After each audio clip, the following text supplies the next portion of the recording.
बिस्मिल्लाहिर्रहमानिर्रहीम। अस्सलामुअलैकुम। AQ global channel की तेज़ तरीन, मुस्तनिद तरीन और ताज़ा तरीन खबरों के साथ हाजिर खिदमत। कराची में कर्फ्यू जैसी सूरत हाल है। कोरोना से बचने के लिए आर्मी के ज़ेरे एहतमाम कराची में कर्फ्यू जैसी सूरत हाल नाफिज कर दी गई है। अक्षय कुमार की फिल्म लक्ष्मी ने सलमान खान की नई रिलीज होने वाली फिल्म राधे को शिकस्त दे दी है। लक्ष्मी का कलेक्शन राधे से कहीं ज़्यादा है। पाकिस्तान की मारूफ अदाकारा आयजा खान ने टिकटॉक ज्वाइन कर लिया है। उन्होंने अपने फैन को इत्तला दी है कि अब वो उन्हें टिकटॉक पर भी देख सकते हैं। पाकिस्तान की मशहूर अदाकारा जोया नासिर ने जर्मन निजात पाकिस्तानी बैट्समैन से अपनी मंगनी तोड़ दी है।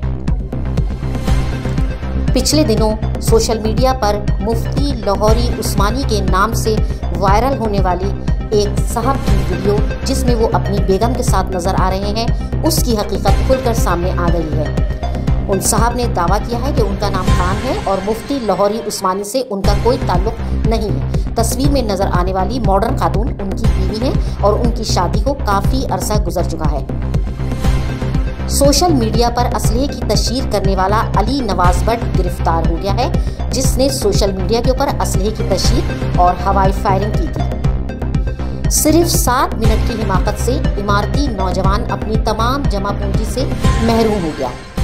इमारत में रहने वाले एक अरबी नौजवान को एक ठग ने पहले लूटने की कोशिश की। उस वक्त इस इमारती नौजवान ने अपना पासवर्ड नहीं बताया, लेकिन बाद में उस ठग की बातों में आके अपने अकाउंट का पासवर्ड बताया, जिसकी वजह से ये नौजवान अपनी उम्र भर की जमा पूंजी से महरूम हो गया और ठग उसकी तमाम दौलत बैंक अकाउंट से लूटकर फरार हो गया।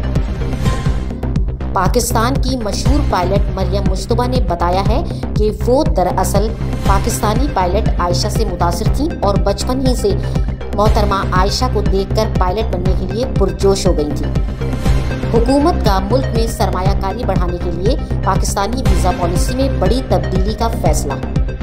PTA ने 19 कंपनियों को मोबाइल फ़ोन बनाने की इजाज़त दे दी है। इस बार हज के अखराजात में ज़बरदस्त इजाफा होगा। हाफिज ताहिर अशरफी ने किया ऐलान। उन्होंने मजीद कहा कि आज़मीन हज इंतज़ार करें। अब तक की खबरों में इतना ही। तेज़ तरीन खबरें जानने के लिए जुड़े रहिए हमारे चैनल AQ ग्लोबल चैनल से।